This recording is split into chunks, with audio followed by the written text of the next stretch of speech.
बहुत खुशकिस्मत होते हैं वो लोग जिन्हें समय पर समझ आ जाती है, क्योंकि कई बार जब समझ आती है इंसान के पास समय नहीं रहता, और जब समय होता है तब तक समझ नहीं आती। ऐसे ही एक खुशकिस्मत इंसान से आपकी मुलाकात कराते हैं पूरन सिंह जी गुर्जर, बाडी के पूर्व प्रधान। लेकिन बाडी के पूर्व प्रधान बनने से पहले इन्होंने एक लंबा राजनीतिक जीवन जिया है। 8 बार अपनी ग्राम पंचायत के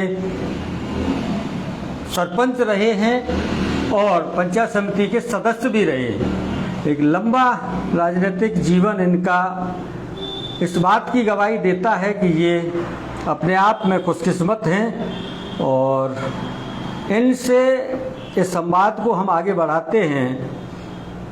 इनके राजनीतिक जीवन की शुरुआत कहाँ से होती है, कैसे कैसे करके ये राजनीति में आगे बढ़ते हैं, और अब इनकी आंखों में एक सपना है कि ये बाडी विधानसभा से राजस्थान की सबसे बड़ी पंचायत राज्य की विधानसभा में जाकर के बाडी का प्रतिनिधित्व करें और यहाँ जो कुछ चल रहा है, जो कुछ गलत हो रहा है, उससे लोगों को निजात दिलाएं। एक बार हमारे दर्शकों के साथ हाथ जोड़ के नमस्कार कर लीजिए। सभी समस्त जिलावासी और बाडी विधानसभा वासियों को मेरा नमस्कार। कहाँ से आपके राजनीतिक जीवन की शुरुआत होती है? वैसे मैं राजनीतिक जीवन, मेरे पिताजी काफ़ी दिन पहले से सरपंच रहे। अच्छा। मेरे पिताजी रहे, मेरी माँ रही, मैं रहा, मेरा भतीजा रहा, 5 मेरे घर से सरपंच हो चुके हैं। अच्छा। इस तरह से मेरा भाई मंडी का सदस्य रहा। इस तरह से हमारा राजनीति कुल मिलाकर के ग्राम पंचायत से लेकर के पंचायत समिति तक और मंडी समिति 4 तक बार पंचायत समिति के सदस्य रहे। पंचायत समिति के सदस्य भी रहे और प्रधानी भी आपने की। 2 बार प्रधान रहे। 2 बार प्रधान रहे हैं। उप प्रधान 2 बार। अच्छा, 2 बार उप प्रधान, 1 बार प्रधान रहे हैं। तो कुल मिलाकर के पंचायती राज की नस नस से आप वाकिफ। बिल्कुल, पूरी तरह से। अब हमारे दर्शकों को थोड़ा सा ये बताइए आप कि ये जो राज्य की सबसे बड़ी पंचायत होती है जी, राज्य विधानसभा जी, इसमें जाने का विचार पहली बार किस दिन आपके दिमाग में आया? आज का जो दौर चल रहा है उसको देखते हुए ऐसा लग रहा है कि आज की जो स्थिति है वो बिल्कुल बदलनी चाहिए। अच्छा, हालात बदलने चाहिए। पूरी तरह से हालात बदलने चाहिए। आज का दौर बहुत ही बुरा चल रहा है। भय का, भ्रष्टाचार का, तमाम परेशानियों से लोग जूझ रहे हैं। जो भी लोग जरा सी कोई आवाज़ उठाते हैं तो उनके लिए तमाम परेशानियां पैदा हो जाती हैं। इस दौर को हर हालत में जनता ने मन बना लिया है। मैंने जनता से अच्छे लोगों से संपर्क किया है। सभी का ये मन है कि ये दौर बदलना चाहिए, ये व्यवस्था बदलनी चाहिए। मतलब वर्तमान के जो हालात हैं वो विशेष खराब हैं। वो विशेष खराब हैं। जी। अनिल गुर्जर एक आपको नमस्कार कर रहे हैं, उनकी राम राम सा ले लीजिए। लेकिन वो एक बात और कह रहे हैं, कोई भी दावेदारी करे जसवंत जी के बराबर वोट कोई नहीं ला सकता। ये उनका मानना हो सकता है, वो कोई बात नहीं है। ठीक है। भारतीय जनता पार्टी के साथ आपका परिचय कब हुआ है? पहली बार भारतीय जनता पार्टी के संपर्क में आप कब आए? मैं शुरू से ही 2000 से 98 से ही हम पूरी तरह से सक्रिय हैं। अच्छा, 1998 से आप भारतीय जनता पार्टी के संपर्क में हैं जी। और एक कोई जिम्मेदारी आपके पास पार्टी की रही है? हाँ, बिल्कुल। मेरी मिसेस उप प्रधान बनी थी 2000 में, बीजेपी के सिंबल पे बनी थी। और 98 में वो संगठन में भी थी। अच्छा, संगठन की महिला जो मोर्चा है उसमें पदाधिकारी भी रही। आप पर व्यक्तिगत कोई जिम्मेदारी नहीं रही पार्टी की? हाँ, संगठन की तरफ से कोई जिम्मेदारी आपके पास नहीं रही। लेकिन मैं पूरी तरह से बीजेपी में सक्रिय, पूरी तरह से पार्टी के गतिविधियों में सक्रिय रहे हैं पार्टी की। मेरा वो सवाल थोड़ा अधूरा रह गया, वो दिन कौन सा है? जी, ये तो आपने बताया कि परिस्थितियों को देखते हुए आपके दिमाग में ये बात आई है कि बाडी की जनता को जो नेतृत्व परिवर्तन की आवश्यकता है, जो दमन और अत्याचार लोगों पर हो रहे हैं जी, वर्तमान में जो विधायक बैठे हैं उनके द्वारा जी, तो पहली बार कब ये बात दिमाग में आई? 4 साल पहले आई, 3 साल पहले आई, 2 साल पहले आई, 1 साल पहले आई, मैं वो दिन जानना चाहता हूँ। जी, मेरे दिमाग में तो जो पंचायती राज का चुनाव अबकी गया है, अब ये 2020 में जो जी, हुआ है, हाँ, जो गया है, उस समय से मैंने एक कसम खा ली है कि अब की हर हालत में पूरी ताकत झोंक के और हर हालत में हमारी चली तो परिवर्तन करा के छोड़। परिवर्तन की एक लहर जो है, पंकज खटाना आपको राम राम सा कर रहे हैं, उनकी राम राम एक बार ले लीजिए। अब थोड़ा सा जिक्र आप उन चीजों का करें कि ऐसे कौन कौन से दमन के काम हैं जो विधायक लोगों के साथ कर रहे हैं। यहाँ पूरी तरह से भ्रष्टाचार है, यहाँ पूरी तरह से लोगों को परेशान किया जा रहा है। जो भी विपक्ष सब जगह होता है, विपक्ष तो लोकतंत्र की जरूरत है। पहले हम लोग उत्तर प्रदेश में देखते थे तो विपक्षी की कुछ चलती नहीं थी, तो हमको ऐसा लगता था कि ये किस तरह की सरकार है। लेकिन उत्तर प्रदेश तो ठीक हो गया और वो व्यवस्था अब राजस्थान में आ गई है। इस बार थोड़ा सा ढिलमुल रवैया रखा है गहलोत साहब ने, बहुत ज्यादा ढिलमुल रवैया रहा है पूरी तरह से। विधायकों को अपनी कुर्सी के चक्कर में, अपनी कुर्सी बचाने के चक्कर में विधायकों को यहाँ का सीएम बना दिया है, जो भी इनके साथ थे उनको। हाँ हाँ, अपने अपने, और वहीं विकास कराए हैं। राजस्थान तो काफी बड़ा है और भी लोग हैं। हाँ, और वो 18-19 लोग जो सचिन पायलट के खेमे में हैं, वो तो बेचारे तरस रहे हैं एक एक चीज के लिए। हाँ, बहुत ज्यादा परेशान रहे, सबको मालूम है। ये कहने की हाँ नहीं, ये सार्वजनिक है, ये बातें सार्वजनिक बातें हैं, ये बिल्कुल सार्वजनिक हो चुकी हैं बातें कि तो दोनों पार्टियों की अपन तुलनात्मक चर्चा अगर करते हैं तो भारतीय जनता पार्टी में आपको कौन सी ऐसी अच्छाई नजर आती है? भारतीय जनता पार्टी में इतनी बढ़िया पार्टी तो कभी कोई हो ही नहीं सकती। इस तरह की विश्व लेवल की सबसे बड़ी पार्टी। हाँ हाँ, संख्या बल के हिसाब से बड़ी पार्टी है, सबको साथ लेके चलने वाली पार्टी है। वंशवाद इसमें नहीं है, सारी अच्छाइयाँ हैं वो इसमें हैं बीजेपी में, जो राजनीतिक दल में होनी चाहिए, वो होनी चाहिए। और वो देश के लिए बहुत ज्यादा अच्छी है ये पार्टी। देश हित में सारे काम है। अब तक की जो सरकारें रही उनके देश से छोड़ के काम रहे हैं। अच्छा। जो जनता की नजर में है। आज मोदी जी बैठे हैं, अनेक योजनाएं चल रही हैं, उनको गिनाने लग जाएं तो शाम हो जाएगी। इतनी योजनाएं चल रही हैं, इतना बेहतरीन। लेकिन महंगाई भी बहुत बढ़ी हुई है। महंगाई बढ़ी हुई है। महंगाई तो साहब अब जो चीज है, कौन सी चीज की महंगाई नहीं बढ़ी है? हाँ हाँ, फसलों की भी महंगाई बढ़ी है, तो वो एक्यूरेट रेट में चल रही है सारी चीजें। डीजल पेट्रोल थोड़ा ज्यादा महंगा हो गया है। तो डीजल पेट्रोल में आप देख लीजिए किस स्टेट में ज्यादा पैसे लग रहे हैं, कौन सी स्टेट सरकार टैक्स लगा रही है। आसपास के प्रदेशों से राजस्थान में ज्यादा है। उत्तर प्रदेश में देख लीजिए 10 रुपए का अंतर है। कितना बड़ा अंतर है। हाँ, वो सरकार पब्लिक को राहत दे सकती है जो नहीं दे रही ये है। अंतरराष्ट्रीय व्यापार पे टिकी हुई बात है, वहाँ रेटें बढ़ती होंगी, हम लोग ज्यादा इतना नहीं जान पाते। तो लेकिन स्टेट सरकार का जो कायदा होता है वो पूरा किया है क्या स्टेट सरकार ने? वो उसमें छूट दे करके लोगों को राहत दे सकती है। ऐसी कोई चीज नहीं है जो दूसरी स्टेटों से देखें तो सबसे ज्यादा राजस्थान में है। राजस्थान चाहे रजिस्ट्रेशन पे देख लीजिए, ट्रांसपोर्टेशन पे जो रजिस्ट्रेशन बनते हैं उन पे देख लीजिए, किसी भी चीज में आप झांक लीजिए, दूसरे स्टेटों से ज्यादा है। नाहर सिंह परिहार जी आपको नमस्कार कर रहे हैं, एक बार उनकी नमस्कार ले लीजिए। तो कुल मिलाकर के पंचायती राज के जब चुनाव हुए, ग्राम पंचायतों के, पंचायत समिति के प्रधान के, तब से आपको लगा है कि नहीं अब मुकाबला करना पड़ेगा, ऐसे काम नहीं चलेगा? बिल्कुल मन बना लिया पूरी तरह से। अच्छा, मुकाबले के लिए पूरी तरह से आप तैयार हैं। इस ऐसी व्यवस्था रही है पंचायती राज में, 12-12 हजार के वार्ड हम लोगों के, उनके 2-2 हजार के वार्ड। हाँ, वार्डों का गठन जो है वो कई जगह कई विधायकों ने किया है, ऐसा से 4-4 बार में किया है। कई विधायकों ने ऐसा किया है अपने बच्चों को, 4 बार में सोच के इसको यहाँ करें, इसको यहाँ करें। पंचायत समिति को छिन्न भिन्न कर दिया, वोटों को बसेड़ी में लगा दिया, अपना लाभ लेने के लिए व्यापारिक सिस्टम बना दिया इस राजनीति को। ये इसलिए मन बना लिया पूरी तरह से। हाँ, कि जनता की आवाज को बुलंद आप करेंगे। बिल्कुल। कभी आपका गिरिराज सिंह मलिंगा जो विधायक है उनसे आमना सामना हुआ है? कभी कोई बातचीत हुई है? नहीं, मेरी बातचीत न हुई है, न कभी जीवन में होंगी। नहीं, ऐसा तो नहीं होना चाहिए। लोकतंत्र में तो कोई ऐसे अपराधी प्रवृत्ति के लोगों से क्या बात करेंगे? नहीं, अब एक जनप्रतिनिधि को आप अपराधी तो कैसे कह सकते हैं? है अपराधी जब 20-20 केस ट्रायल में है। अच्छा, 20 केस ट्रायल में जो चल जिला रहे बदल तक रहे हैं उनको क्या कहेंगे? हैं। अच्छा, तो हमारी नज़र मतलब में- बैकग्राउंड ठीक नहीं है उनका, बिल्कुल ठीक नहीं है। पीछे का बैकग्राउंड बिल्कुल जो है ठीक वो नहीं। ठीक नहीं बिल्कुल है। ठीक नहीं।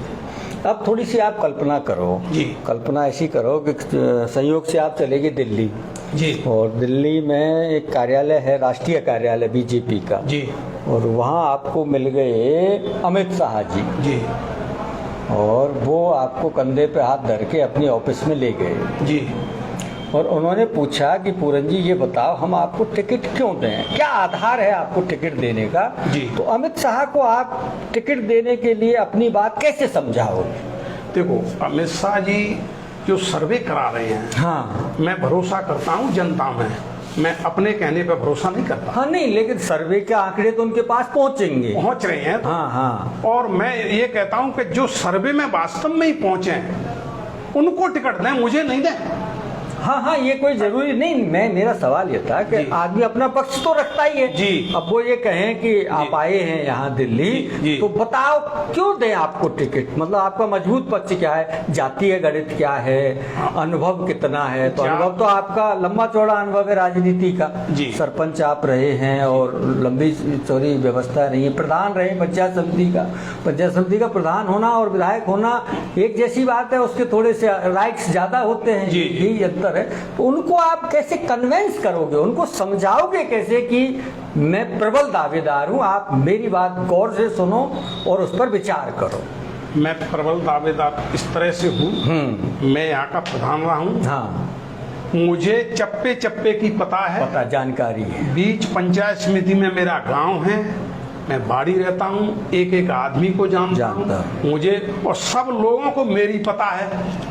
अकेले मेरे पता होने से ही नहीं, हाँ हाँ, लोग भी जानते हैं। उनको भी पता होना चाहिए कि ये किस नेचर का आदमी है। बिल्कुल सही बात है। तो मैं तो अपनी यही कहूंगा कि मेरा इतना राजनीतिक जीवन जो पंचायती राज हाँ, का 15-18 है, साल से पार्टी के साथ जुड़े हुए हैं, अनुभव है। 98 से तो आप पार्टी और के मेरी साथ- जाति का भी आधार है। अच्छा, जातीय वोट कितना आप मान के चलते हैं अपनी जाति समाज का? हमारे समाज के 30,000 30-32 हजार वोट है, जहाँ something। से एक शुरुआत होती है। जी क्योंकि अब थोड़ी सी राजनीति चलते चलते जाति के इर्द गिर्द सिमट आई है। सब जातियों में, सब में हो रहा है, ऐसा जी। नहीं है किसी एक जाति के नहीं, द्वारा, हो रहा ऐसा है। सभी जगह हो रहा है। तो क्योंकि जातियों ने ये मान लिया कि हमारी जाति की सीट है, ये नहीं जानी चाहिए। जी तो जाति का आधार भी 30-32 हजार वोट होना कम बात नहीं है, ये सारी भी है। पार्टियां देखती हैं, अब हम सब नहीं हाँ, हैं तो इसको क्या? देखो, इसको स्वीकार नहीं करें तो वो बेईमानी है, हाँ, वो बेईमानी है। जो सच्चाई है वो तो स्वीकार करनी जी चाहिए। जी तो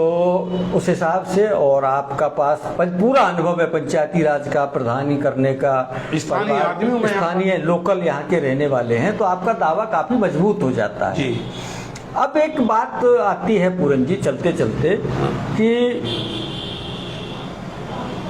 हम दूसरों पर आरोप लगा रहे हैं, जी। भ्रष्टाचार के आरोप लगा रहे हैं, और आरोप होते ही लगाने के लिए जी, जी। लोग उनके जवाब देते हैं। जी तो एक जो सिस्टम होता है, एक विधायक को 5 साल में जी 25 करोड़ रुपए मिलते हैं। जी बहुत सारी योजनाएं तो सरकार की अपने आप आती है, वो तो एक सिस्टम है जो ऑटोमेटिक ही आती रहती है है ना।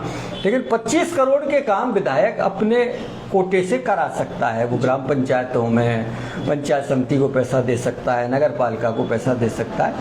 ऐसी एक धारणा बन गई है। जी। यही पिछली बार मैं जब आया था तो मुझसे किसी ने कहा था कि बाड़ी में विधायक जो है वो 20% कमीशन लेते हैं। मुझसे कहा था, ऐसे ही आपके सामने बैठा, ऐसे ही बातचीत में, आप अगर विधायक बनते हैं जी तो 20 को 25 करेंगे या 20 को 15 करेंगे, कितना कमीशन लेंगे आप? नहीं, हम कमीशन के लिए बिल्कुल किसी कोई पहल ही नहीं करेंगे, हम काम के लिए पहल करेंगे। अच्छा, काम में गुणवत्ता आनी चाहिए, काम की ये स्टेबिलिटी काम होनी चाहिए। गुणवत्तापूर्ण इसीलिए तो नहीं हो रहे हैं कि लगभग 50% से ऊपर क्या पहुंच गया। आज की तारीख में जो खरंजा हो रही है तुरंत उखड़ जाते हैं। नहीं, तो उसके बन रहे पीछे हैं। कारण है कि 20% तो विधायक ने ले लिया। जी। अपन इमेजिन कर रहे हैं, 20% विधायक ने ले लिया, जी। 6% जिला परिषद ले लेती है, जी। 5% पंचायत समिति ले लेती है, जी। ठीक, 3% फिर अकाउंटेंट ले लेता है। जी अब नीचे आओ, 2 सेक्रेटरी हैं, जी तो तो सेक्रेटरी बैठते हैं पता है मुझे। पंचायती राज के जी। ग्राम पंचायत पर, और फिर कुछ 2-3% किसको चाहिए, सरपंच ने भी बोलेरो खरीद ली है तो उसको भी डीजल डलवाना है। तो ये जब सब कमीशन को जोड़ा जाता है तो इसकी परसेंटेज 50 से ऊपर निकल जाती हो है। जाती है। जब एक सरपंच 50% कमीशन बांट देगा तो वो काम जो होगा कैसा, ईंटें कैसी आएंगी, वो टूटने वाली आएंगी। तो बिल्कुल। लेकिन अब इसकी शुरुआत कहाँ से हो रही है? अब वो विधायक से आप शिकायत करने जाओ तो उसे पता है कि कमीशन मैंने भी लिया है। अगर आप ऊपर से ही इस चीज को ऊपर से ही टाइट करते हैं, हाँ। तो नीचे वालों की ज्यादा फिर वो हिम्मत नहीं रहती। फिर आपको अधिकार है उसका निरीक्षण करने का। हाँ। आप ईंट से ईंट बजा के जो तोड़ के देख सकते हैं कैसी ईंट लगी है, ये कैसा खरंजा है। ये कैसे देखें तब ये भाई वो 20% पैसा पहले और ले लेते हैं। भाई आप 10 लाख रुपए किसी को दे रहे हैं तो उससे पहले कहे भैया अपने 2 लाख रुपया यहाँ रख जा और चिट्ठी ले जा और अपने सैंक्शन करा ले और फिर तू काम है जैसे भी करा लेना। तो आप इसमें रुचि नहीं लेंगे मतलब? नहीं, बिल्कुल नहीं। बिल्कुल नहीं। मेरा पिछला कार्यकाल रहा है, उससे भी जानकारी ले सकते। लेकिन आपको ये तो जानकारी होगी कि कमीशनबाजी चलती है। हाँ, मुझे पूरा मालूम है, पूरी तरह से मालूम है। यहाँ तो ओपनली हो रही है, अब ये छुपे रुस्तम भी नहीं हो रही। हाँ, ऐसा बता रहे हैं लोग, सरेआम काफी पैसा इकट्ठा किया जा रहा है चुनाव लड़ने के लिए। अरे यहाँ एक एएन को बिठा रखा है। अच्छा। और वो एएन बहुत ही ज्यादा भ्रष्टाचार में माहिर है। अच्छा, ये पंचायत समिति में बिठा रखा है। पंचायत वाटर साइड का एएन है। वाटर साइड को वीडियो का चार्ज दे देते हैं, कहीं नगर पालिका में ईओ का चार्ज दे देते हैं। मतलब उसी के इर्द गिर्द घूम रही है चीजें। बिल्कुल 4 साल से उसी के इर्द गिर्द। वाटर शहर तो मालूम है, वाटर शहर तो योजना ही लुटो खाओ योजना है।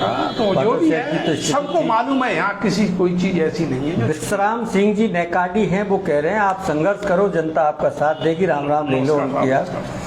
ये रही बात। बाड़ी के लोगों को अगर आपको कुछ कहना है जी, क्योंकि यहाँ कई लोगों को मैंने थोड़ा सा महसूस किया है, ज्यादा तो नहीं किया, इक्का दुक्का लोगों से, यहाँ लोग डरे हुए हैं, भयभीत हैं। आप उनके मन से डर को कैसे निकालेंगे? ऐसा है, कुछ बेचारे ऐसे व्यापारी लोग हैं, कुछ कमजोर लोग हैं। यहाँ कोई ज्यादा बाहुबली कोई कुछ नहीं है यहाँ, न कोई। हम तो जानते कि क्या चीज है बाहुबली, होता क्या है। लेकिन अब उनके राजनीतिक ऊपर के प्रेशर की वजह से उनको जो तकलीफ आती है उसको हम दूर कैसे करें? हाँ, इस समय हम कैसे दूर कर नहीं हो सकते पा रही है। अगर हम पे सत्ता आ जाए तो हम बता देंगे कि हम कौन हैं। हम बिल्कुल ये बता देंगे, पूरी तरह से अच्छी तरह से समझा देंगे, सबका भय निकल जाएगा, किसी तरह का कोई असमानता नहीं रहेगी, सबको बराबरी में लेके चलेंगे। हाँ, तो ये लोगों के दिमाग में डर बैठ जाता है और उस दिमाग के डर को निकालना प्रशासनिक सहयोग की वजह से। हाँ, वो तो है ही भाई। आप थाने में गए, आपकी कोई FIR ही नहीं ले रहा है तो आदमी करेगा क्या? थानेदार संबंधित विधायक ने लगाया है, वो तो उनकी मर्जी से ही लगते हैं, उनके हिसाब से काम करेगा। इसको छोड़िए, लोगों पर झूठे मुकदमे पिछले 4 साल में इतने लगे हैं, जो बहुत से तो जेल काट रहे हैं, पीड़ित हैं लोग, और बहुत से बेचारे कैसे भी करकुरु के इधर उधर से अप्रोच बैठा के बेचारे बच गए। हाँ, अपना जीवन। उनके दिमाग में ये चीज बसी नहीं है। जरूर बसी, बहुत बसी हुई है। उसके लिए जरूरी है कि कोई उस्मा समाज के तो 2-3 आदमी मारे गए हैं। अच्छा, मर्डर भी हो गए? मर्डर भी हो गए, उनकी कोई कार्रवाई तक नहीं है, प्रॉपर कार्रवाई नहीं हो। कोई जीप से एक्सीडेंट करके मर गया, कोई किसी से। अब वो जब पुलिस एक्टिव नहीं होगी तो इसलिए लोगों को डर है। इंद्र प्रकाश बिंदवाल जी हैं, वो आपको नमस्कार कर रहे हैं, उनकी नमस्कार ले लीजिए। साथियों, इंसान के दिमाग में डर नहीं होना चाहिए, क्योंकि दिमाग का डर उसे अंदर ही अंदर खाता रहता है। इसीलिए दुष्यंत ने कहा है, हो गई है पीर पर्वत सी पिघलनी चाहिए, और इस बाड़ी में भी कोई नई गंगा बहनी चाहिए। सिर्फ हंगामा खड़ा करना मेरा मकसद नहीं, मेरी ये कोशिश है कि ये सूरत जैसी सूरत है वो क्या होनी चाहिए, बदलनी चाहिए। तेरे सीने में सही, मेरे सीने में सही, हो कहीं भी आग, लेकिन लोकतंत्र की आग जलती रहनी चाहिए। संतोष डोलपुर से वो आपको नमस्कार कर रहे हैं, सुमित परमार जी आपको राम राम कर रहे हैं, इन सबकी राम राम चाह ले लीजिए। और आपने इस चर्चा के लिए समय निकाला, बहुत बहुत धन्यवाद।